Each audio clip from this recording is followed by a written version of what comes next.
చతుష్పాదం ధనుర్వేదం పదే పంచవిధం ద్విజ రతనాగాశ్వపత్తీనాం యోధాంశ్చాస్త్రిత్య కీర్తితం. ఇది ధనుర్వేద పరిచయం. ధనుర్వేదానికి 4 చరణాలు అంటే ధనుర్వేదం 4 విధాలని అర్థం. చతుర్విధాలు అంటే చతురంగ బలాలు. అవి రథాలు, ఏనుగులు, అశ్వాలు, పదాతి దళం. రథం మీద ఉండే యుద్ధం సాగించే రథికులకు, ఏనుగుల మీద ఆసీనులై ఉండి యుద్ధం చేసే యోధులకు, అశ్వికులకు, నేల మీద ఉండి యుద్ధం చేసే పాదచారులైన యోధులకు అనువైన విధంగా రకరకాల ఆయుధ ప్రయోగాల గురించి వివరిస్తుంది ధనుర్వేదం. జమదగ్ని ఆగి అర్థమైందా అన్నట్టు రాముడి ముఖంలోకి చూశాడు. రాముడి ముఖంలో ఏకాగ్రత, ఉత్సుకత జమిలిగా ప్రత్యక్షమవుతున్నాయి. నచ్చిన విద్య నేర్చుకుంటున్న ఆనందంతో అతని కళ్ళు మెరుస్తున్నాయి. రాముడు ఏకసంధాగ్రాహి అని గుర్తొచ్చింది జమదగ్నికి. ఆయన ధనుర్వేద ప్రబోధం కొనసాగించాడు. ధనుర్వేదంలో ఆయుధ ప్రయోగానికి సంబంధించి 5 ప్రాకారాలు ఉన్నాయి. మొదటిది యంత్రయుక్తం, రెండవది పాణిముక్తం, మూడవది ముక్త సంధారితం, నాలుగవది అముక్తం, ఐదవది బాహుయుద్ధం. ఈ 5 2 భేదాలున్నాయి. అవి అస్త్ర సంపత్తి, శస్త్ర సంపత్తి. ఈ అస్త్ర సంపత్తి, శస్త్ర సంపత్తి అనే యుద్ధాలలో మళ్ళీ 2 ప్రభేదాలున్నాయి. ఒకటి రుజుయుద్ధం, 2 మహాయుద్ధం. మొదట 5 ప్రాకారాల గురించి వివరిస్తాను, విను. యంత్రముక్తం అంటే విసరబడేది అని అర్థం కావచ్చు. ధనస్సు చేత విసరబడే బాణం కూడా యంత్రముక్తమే. శిలాఖండం అంటే రాయి, తోమరం మొదలైనవి పాణిముక్తాలు అంటే చేతితో విసరబడేవి. ఇంకా ముక్త సంధారితాలు అనేవి చేతులతో విసరబడి మళ్ళీ తీసుకోబడేవి. వీటికి ఉదాహరణం బల్యం. అముక్తం అనేది చేతి నుండి విడువబడినది, యుద్ధం చేసినంతసేపు చేతిలో ఉండేది అని అర్థం. ఉదాహరణం ఖడ్గం. ఇక 5వది బాహుయుద్ధం. దీనిని నియుద్ధం అని కూడా అంటారు. ఆయుధాలు ఏవీ లేకుండా రిక్తహస్తాలతో బాహువులతో తలబడే యుద్ధం ఇది. రాముడికి అవగాహన కోసం సమయం ఇస్తున్నట్టు కాసేపు ఆగాడు జమదగ్ని. చెప్పండి నాన్నగారు, నాకు చక్కగా బోధపడుతోంది, రాముడు చిరునవ్వుతో అన్నాడు. సరే ఆలకించు అంటూ మళ్ళీ ప్రారంభించాడు జమదగ్ని. ధనుర్వేద అనుశాసనం ప్రకారం ధనుర్బాణాలతో చేసే యుద్ధం సర్వశ్రేష్టమైంది. బల్యంతో సాగించే యుద్ధం మధ్యమం, ఖడ్గయుద్ధం అధమం, బాహుయుద్ధం అత్యంత నీచం. జమదగ్ని ధనుర్వేద బోధన సాగిపోతోంది. రాముడు ఏకాగ్ర చిత్తంతో వింటున్నాడు. ఉద్యానవనంలో పత్రి పువ్వులు కోసి తెస్తున్న పెద్ద కుమారులు 4 ఆశ్రమంలోనికి వెళ్తున్నారు. రామా, ఇప్పటికిది చాలు, విన్నదానిని మననం చేసుకో అంటూ అరుగు మీద నుంచి లేచాడు జమదగ్ని.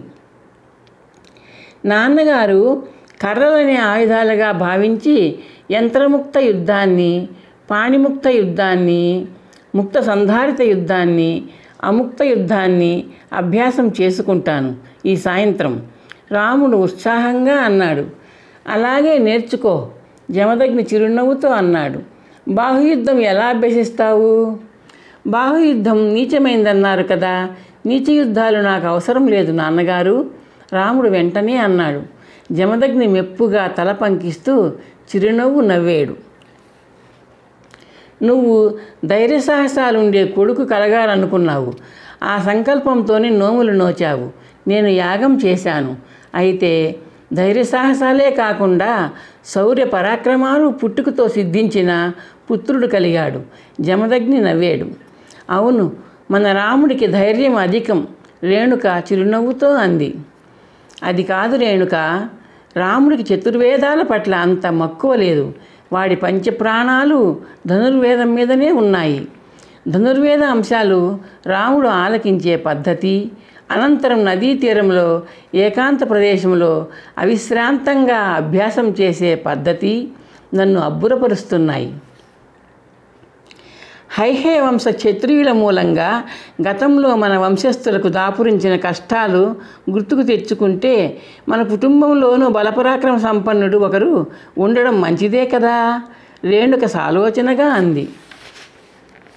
ఆ రోజులు వేరు, ఆ రాజులు వేరు.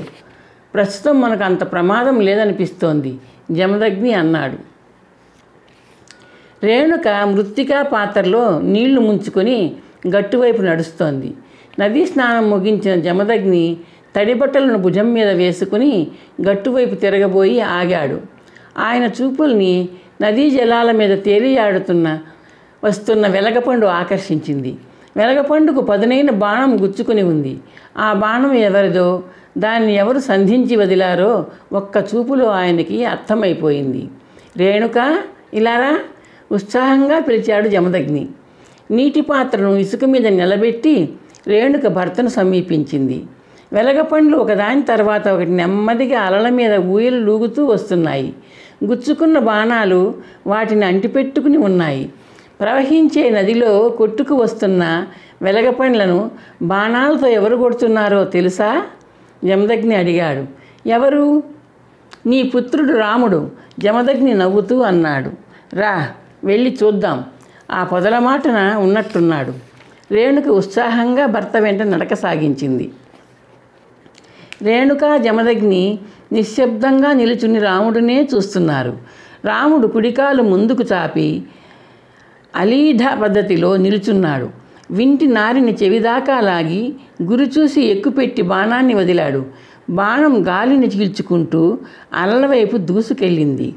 తేలియాడుతూ వస్తున్న వెలగపండు బాణంలో కొంత భాగం నీటి లోపలికి దొచ్చుకు వెళ్ళి మళ్ళీ అలలపైకి తేలాయి. వెలగపండుకు గుచ్చుకున్న బాణం కాయను అంటుపెట్టుకున్న కాడలా ఉంది. రాముడు కొట్టుకుపోతున్న వెలగపండ్లను బాణంతో కొట్టడంలో 2 వైశిష్ట్యాలున్నాయి. గురి తప్పకుండా వేగంగా దొర్లుకుపోతున్న కపిత్తఫల లక్ష్యాన్ని కొట్టడం ఒకటి, వెలగపండు బాణం దెబ్బకు చీలి 2గా పగిలిపోకుండా అలాగే ఉండేలా బాణంతో కొట్టడం 2. అలాగా రేణుక కంఠంలో ఆనందాశ్చర్యాలు పలికాయి. నీ కుమారుడు ధనుర్విద్యలో అద్వితీయుడవుతున్నాడు, జమదగ్ని నవ్వుతూ గర్వంగా అన్నాడు. నిజమా స్వామి? రేణుక ఆశగా అడిగింది. ధనుర్విద్యలో రాముడు తండ్రిని మించిన తనయుడు, గురువును మించిన శిష్యుడు. తండ్రి, గురువు తమరే కదా. అది నా అదృష్టం రేణుక, జమదగ్ని నవ్వుతూ అన్నాడు. పద, ఆశ్రమానికి వెళ్దాం. ఈ కథాభాగం మీకు నచ్చితే లైక్ చేసి షేర్ చేయండి. ఇంకా సబ్స్క్రైబ్ చేయకపోతే సబ్స్క్రైబ్ చేయండి.